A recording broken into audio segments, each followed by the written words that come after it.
Halo, saya Lona dari SDB Art. Ikuti terus cerita-cerita misteri dari channelku ya. Subscribe, like, dan komen. Terima kasih.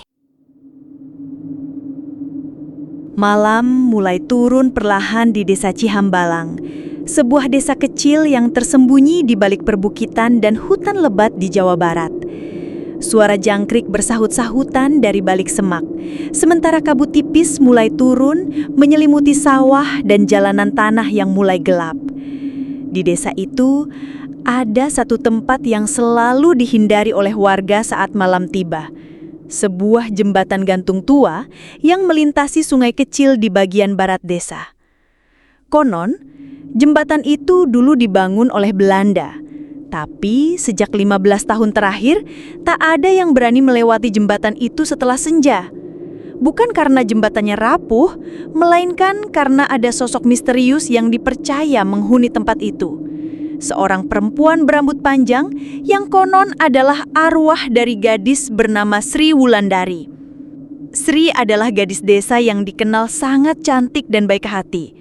Tapi nasib buruk menimpanya saat ia berjalan sendiri melintasi jembatan pada malam hari hendak menjenguk ibunya yang sakit di kampung seberang. Di sanalah ia dihadang oleh sekelompok pemuda mabuk yang merampok dan mencelakainya hingga merenggut kesuciannya. Sejak malam itu, Sri tak pernah pulang. Esok paginya, tubuhnya ditemukan tergeletak di bawah jembatan dengan wajah penuh luka dan gaun putihnya berlumuran darah. Sejak saat itu, jembatan itu diyakini menjadi tempat gentayangan arwah Sri. Banyak cerita mistis muncul setelah kejadian itu. Warga sering mendengar tangisan lirih dari arah jembatan atau melihat sosok perempuan berpakaian putih berdiri di tengah jembatan saat malam. Bahkan, ada cerita seorang pemuda desa yang kerasukan setelah nekat menantang makhluk itu dan tubuhnya ditemukan lemas tak sadarkan diri di ujung jembatan. Tokoh utama dalam kisah ini adalah Indah, seorang siswi SMA berusia 17 tahun yang baru saja pindah ke desa Cihambalang bersama ibunya, Bu Erna. Mereka tinggal di rumah kakeknya yang sudah rentah.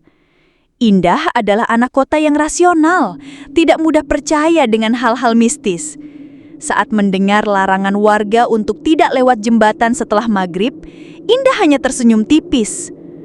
Suatu hari, karena terburu-buru pulang dari warung milik Pak Eman yang letaknya di seberang sungai, Indah memutuskan untuk lewat jembatan meski matahari mulai tenggelam. Angin berhembus kencang saat ia menjejakkan kaki di atas papan-papan kayu jembatan itu. Tapi ia tetap berjalan dengan yakin. Tiba-tiba, suasana berubah. Udara menjadi sangat dingin, dan di tengah jembatan, Indah merasa seperti diawasi.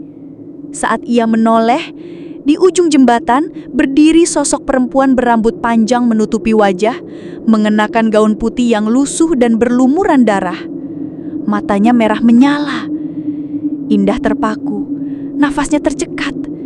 Sosok itu perlahan melayang mendekatinya tanpa menginjak papan jembatan. Indah ingin berlari, tapi kakinya berat seperti dipaku. Sosok itu kini berada hanya beberapa meter darinya. Dan tiba-tiba, gelap! Indah terbangun di rumahnya, tubuhnya demam. Terima kasih sudah simak cerita ini. Ketemu lagi di cerita-cerita misteri lainnya. Saya Lona pamit.